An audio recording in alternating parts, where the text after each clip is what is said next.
በስመ አብ ወወልድ ወመንፈስ ቅዱስ አሐዱ አምላክ አሜን። ኅዳር 21 ጽዮን ማርያም። በቅዱሳት መጻሕፍት ጽዮን የሚለው ቃል ተደጋግሞ በነቢያቱ ተነግሯል። ሆኖም የጽዮን ትርጉም እንደተነገረበት አውድ ትንቢት እንደተሰበከበት መዋዕለ ትምህርት ምስጢሩ ይለያያል። በዚህ ጽሑፍ በጥቂቱ የምንመለከተው ታቦተ ጽዮን ወደ ኢትዮጵያ እንዴት እንደመጣች፣ ኅዳር 21 ቀን ስለምናከብረው ዓመታዊ በዓል በታቦተ ጽዮንና በዘመነ አዲስ በተገለጠችው በእመቤታችን በቅድስት ድንግል ማርያም ያለውን ምስጢራዊ ትርጉም ነው። ታቦት አንቺ ነሽ ብሏል። ታቦተ ጽዮን በፈቃደ እግዚአብሔር በነቢዩ ሙሴ አማካኝነት ለሰው ልጆች ተሰጥታ እስራኤላውያን ሲባረኩባት፣ መሥዋዕታቸውን ሲያቀርቡባት፣ ከእግዚአብሔር ሲታረቁባት ኖረዋል።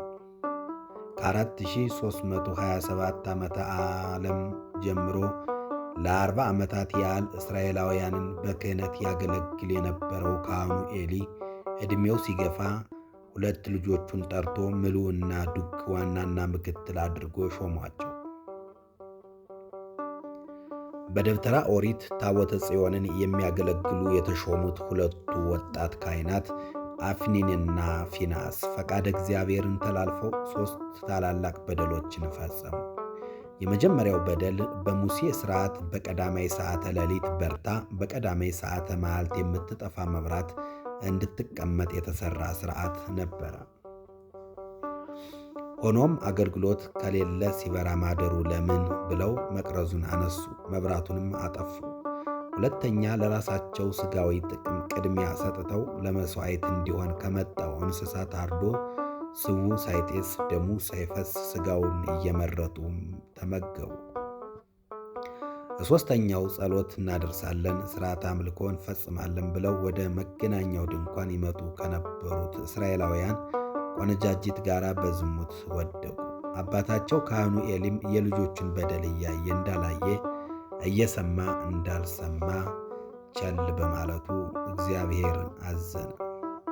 በዚህም ምክንያት ፍልስጤማውያንን አስነስቶ በጦርነት ቀጣቸው።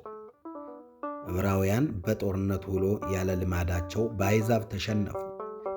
ሕዝበ እስራኤልም ግራ ቢገባቸው ድል የተነሳነው ታቦተ ጽዮንን ይዘን ባለመዝመታችን ነው ብለው አፍኒንንና ፊንሐስን ጽላቱን እንዲሸከሙ አድርገው ወደ ፍልስጤማውያን የጦር ምሽግ ገሰገሱ። ሆኖም ያሰቡት ሳይሳካ ታቦተ ጽዮን ተማረከች። አፍኒንና ፊንሐስም ሞቱ።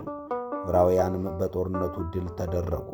ፍልስጤማውያንም ታቦተ ጽዮንን ማርከው ዳጎን ከተባለው ጣዖታቸው ላይ አስቀመጧት። በማግስቱም ሲመለሱ ዳጎን ተገልብጦ ታቦተ ጽዮን በላይ ተቀምጣ አገኟት። በማግስቱም ተመሳሳይ ድርጊት ተፈጽሞ ዳጎን ወድቆና ተሰባብሮ አገኙት። በአንደኛ ሳሙኤል ምዕራፍ 5 ቁጥር 4 ይህን በተመለከተ ኢትዮጵያዊ ሊቅ አባ ጽጌ ድንግል ሶቀቃወ ድንግል የተባለው ድርሰቱ ወደ ኤሎፍሊ ምድር ተማርካ የሄደችው የእስራኤል አምላክ የቃል ኪዳኑ ታቦተ ጽዮን የብዙዎች ነፍሳት ያጠፋ ዳጎንን ሰባበረችው።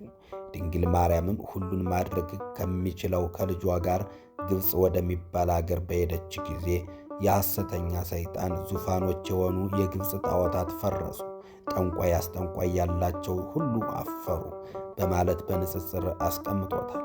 በትንቢተ ኢሳይያስ ምዕራፍ 19 ቁጥር 1 ኃይልና ድል ማድረጉን በዳጎን የጀመረችው ታቦተ ጽዮን የፍልስጤማውያንን መንደር በአባርና በቸነፈር በእንባጭ መታች። ሕዝበ ፍልስጤምም ታቦተ ጽዮንን ወደ እስራኤል ምድር እንድትመለስ አደረጉ። በእንደዚህ አይነት ታላቅ ክብር በአገረ እስራኤል ትኖር የነበረችው ታቦተ ጽዮን ወደ አገራችን ወደ ኢትዮጵያ መምጣቷ ታላቅ የሆነ መንፈሳዊ ሐሴት እንዲሰማን ያደርጋል። የታቦተ ጽዮን ወደ ኢትዮጵያ መምጣት ከ42 ጊዜ በላይ ስሟ ተደጋግሞ የተጠቀሰው ሀገረ ኢትዮጵያ በእግዚአብሔር የተወደደች ለመሆኗ ነቢያቱ መስክረዋል። ከነቢያት አንዱ አሞጽ የእስራኤል ልጆች ሆይ ለእኔ እንደ ኢትዮጵያ ልጆች አይደላችሁምን ብሎ እግዚአብሔርን መናገሩን ጽፏል። ከሁሉም ከፍ ባለመልኩ ነቢዩ ቅዱስ ዳዊት ኢትዮጵያ እጆቿን ወደ እግዚአብሔር ትዘረጋለች ብሎ ሕዝበ ኢትዮጵያን እንደ ሕሊናውና እንደ ልቦናው ዘወትር በአምልኮተ እግዚአብሔር በጾምና በጸሎት በምጽዋትና በትሩፋት ዘርግቶ በሃይማኖት ጸንቶ በምግባር ቀንቶ የሚኖር በመሆን ሕዝቡ ሕዝበ እግዚአብሔር፣ ምድሪቱ ሀገረ እግዚአብሔር ተብለዋል። መዝሙረ ዳዊት መዝሙር 68 ቁጥር 31። ለታቦተ ጽዮን ወደ ኢትዮጵያ መምጣት ዋናው ምክንያት በእስራኤልና በኢትዮጵያ መካከል የነበረው የሰመረ ግንኙነት ነው። ይኸውም በመሆኑ የንግሥት ሳባና የንጉሡ ሰሎሞን ግንኙነት ሰፊውን ታሪክ ይዞ ይገኛል። የንግሥት ሳባ ዕቃ ግምጃ ቤት የነበረው ታምሪን ወደ ኢየሩሳሌም ሂዶ ንጉሥ ሰሎሞን ያሰራው ቤተ መቅደስ አይቶ የሰሎሞንን ጥበባዊ ዝና ሰምቶ በፍጹም መደነቅ ወደ ሀገሩ ተመለሰ። ያየውንና የሰማውን ለንግሥቲቱ አጫወታት። እሷም የሰማችውን ለማየት ወደ ኢየሩሳሌም ሄዳ የሰሎሞንን መንፈሳዊ ሥጋና ጥበብ ተመልክታ እግዚአብሔርን አመስግና ተመለሰች። ከንጉሥ ሰሎሞን ምኒልክን ጸንሳ ከኢየሩሳሌም ተነስታ ባሕረ ኤርትራን ተሻግራ ሐማሴን አውራጃ ስትደርስ አስመራ ከተማ በሚገኘው የማይበላ ከተባለው ቦታ ወንድ ልጅ ወለደች። የሕፃኑም ስም የንጉሥ ልጅ ስትል እብነ መለክ አለችው። ይህም ስም በዘመነ ሂደት ምኒልክ ተብሎ ተለወጠ። ምኒልክ ተወልዶ በአይምሮ እያደገ ሲሄድ አባቴ ማን ነው? አድራሻውንስ ወዴት ነው? እያለ ጥያቄ ቢያበዛባት በ22 ዓመቱ ወደ ኢየሩሳሌም ላከችው። ምኒልክም አባቱ ንጉሥ ሰሎሞንን አግኝቶ ሕገ ኦሪትንና የዕብራይስጥ ቋንቋ ሲያስጠና ከቆየ በኋላ 12,000 እስራኤላውያንን አስከትሎ ከምድረ እስራኤል ወደ ኢትዮጵያ ጉዞውን አቀና። ቀዳማዊ ምኒልክ ጋር ለጉዞ የተነሱ ዕብራውያን ከቤተሰቦቻቸው መለየታቸውን ሳያሳዝናቸው ከታቦተ ጽዮን መለየታቸው እጅግ ከበዳቸው። ወዲያውኑ በፈቃደ እግዚአብሔር ታቦተ ጽዮንን ከመንበሩ አንስተው በሊቀ መላእክት በቅዱስ ሚካኤል መሪነት ወደ ኢትዮጵያ ገቡ። ቀዳማዊ ምኒልክና እስራኤላውያን ታቦተ ጽዮንን ይዘው አክሱም የደረሱት ኅዳር 21 ቀን ነበር።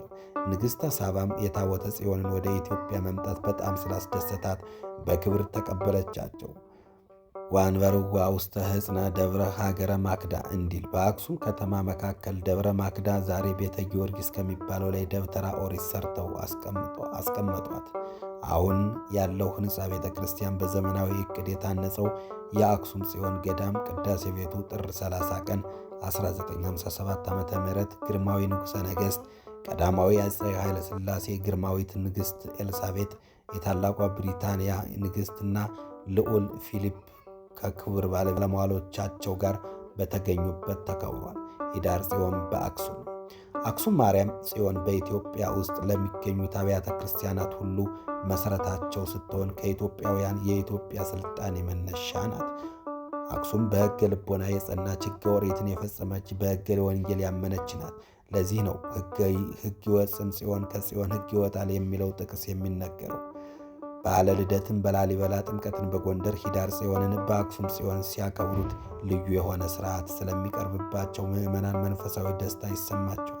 ኅዳር 21 ቀን የእመቤታችን የቅድስት ድንግል ማርያም ዓመታዊ በዓል ነው ብለን በተለየ መልኩ የምናከብርበት ምክንያት አንደኛ በብሉይ ኪዳን ታቦተ ጽዮን የፈጸመችውን ልዩ ልዩ ገቢረ ተአምራትን በማሰብ፣ ሁለተኛ ቀዳማዊ ምኒልክ ከ12ቱ ነገደ እስራኤል የበኩር ልጆች ጋር ሊቀ ካህናቱ አዛርያስንና ታቦተ ጽዮንን ይዞ አክሱም የደረሰበትን ዕለት በመሆኑ፣ በሦስተኛ ደረጃ በ330 ዓመተ ምህረት በአብርሃ ወአብጽሐ ዘመነ መንግሥት ክርስትና የኢትዮጵያ ብሔራዊ ሃይማኖት ይሆን ተብሎ አዋጅ የታወጀበት በመሆኑ፣ አራተኛ ዘካርያስ በተቀዋመ ወርቅ ምሳሌ ራእይ ያየበት በመሆኑ፣ አምስተኛ ነቢዩ ሕዝቅኤል በተቆለፈች ቤተ መቅደስ፣ ስድስተኛ ዕዝራ በቅድስት ሀገር ምሳሌ ራእይ ያየበት፣ ሰባተኛ አብርሃ ወአብጽሐ በወርቅና በዕንቁ ያሰሩት ባለ 12 ክፍል ቤተ መቅደስ ለመጀመሪያ ጊዜ ቅዳሴ ቤቱ የተከበረበት፣ በስምንተኛ ደረጃ በ9ኛው መቶ ክፍለ ዘመን ዮዲት ጉዲት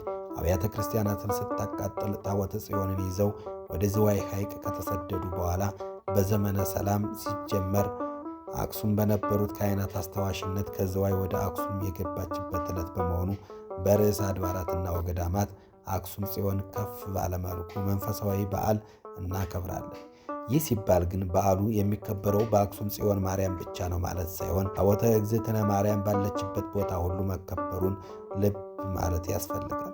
ከዚሁ ጋርም የመመኪያችን ዘውድ የመዳናችን ምክንያት የንጽሕናችን መሠረት ስለሆነችው እመቤታችን ቅድስት ድንግል ማርያም ያልተነበየ ነቢይ፣ ያልሰበከ ሐዋርያ፣ ያልተቀኘ ባለቅኔ ከቶ የለም። ጌታችን መድኃኒታችን ኢየሱስ ክርስቶስ ከሰማየ ሰማያት ወረደ፣ በቤዛነቱ ዓለምን አዳነ። ዳግመኛም በክበበ ትስብእት በግርማ መለኮት ለፍርድ ይመለሳል ብንል ከቅድስት ድንግል ማርያም በነሳው ሥጋ በመሆኑ ያለ ወላዲተ አምላክ ምስጢረ ሥጋዌ ነገረ ድኅነት ነገረ ምጽአት ማሰብ ከቶ የማይቻል ነው። እግትዋ ለጽዮን ጽዮንን ክበቧት እንዳለ ነቢዩ 10ቱ ቃላት የተጻፈባትን የእስራኤል አምባና መጠጊያ የሆነችውን ታቦተ ጽዮንን ሌዋውያን ከበዋት ውዳሴ ያቀርቡላት እንደነበረ ዛሬም እመቤታችን ቅድስት ድንግል ማርያምን ካህናትና ምዕመናን ከሩቅና ከቅርብ ተሰብስበው በማኅሌት በዝማሬ በቅዳሴና በውዳሴ ያከብሯታል። በእመቤታችን በቅድስት ድንግል ማርያምና በቃል ኪዳኑ ታቦት መካከል ጥልቅ የሆነ ምስጢራዊ ትምህርት አለ። ይህች የቃል ኪዳን ታቦት በደብተራ ኦሪት በቅድስተ ቅዱሳን ውስጥ የኖረች፣ የዮርዳኖስ ባሕር የከፈለች፣ ቅጽረ ኢያሪኮን ያፈረሰች፣ ዳጎንን የተባለ የፍልስጤማውያንን ጣዖት የቆራረጠች፣ በድፍረት ሊነካ የሞከረው ዖዛን የቀሰፈች፣ በአቢዳራ